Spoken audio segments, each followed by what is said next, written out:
ভালোবাসা এটা কোনো জিনিস নয় যা জোর করে কেড়ে নেওয়া যায়। ভালোবাসা কখনোই চাপিয়ে দেওয়া যায় না।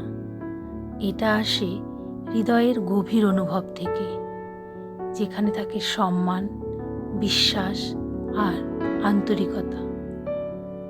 যদি তুমি কারো ভালোবাসা পেতে চাও, তাহলে তাকে বোঝার চেষ্টা করো, তাকে নিজের মতো করে বাঁচতে দাও, তার অনুভূতির কদর করো।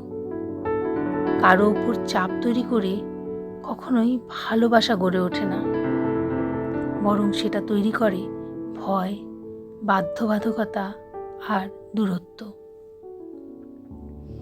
সত্যিকারের ভালোবাসা কখনোই হারিয়ে যায় না।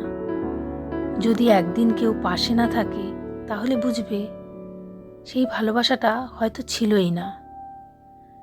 ভালোবাসা মানে মুক্তি, ভালোবাসা মানে বিশ্বাস, ভালোবাসা মানে দুজন মানুষ একে অপরকে সুন্দরভাবে ভালো রাখা। তাই ভালোবাসা পাওয়ার জন্য আর জোরাজুরি নয়, নিজের ভালোবাসাকে নিঃস্বার্থ করে তোলো, কারণ নিঃস্বার্থ ভালোবাসাই সবচেয়ে সুন্দর, আর সেটাই সত্যিকারের ভালোবাসা।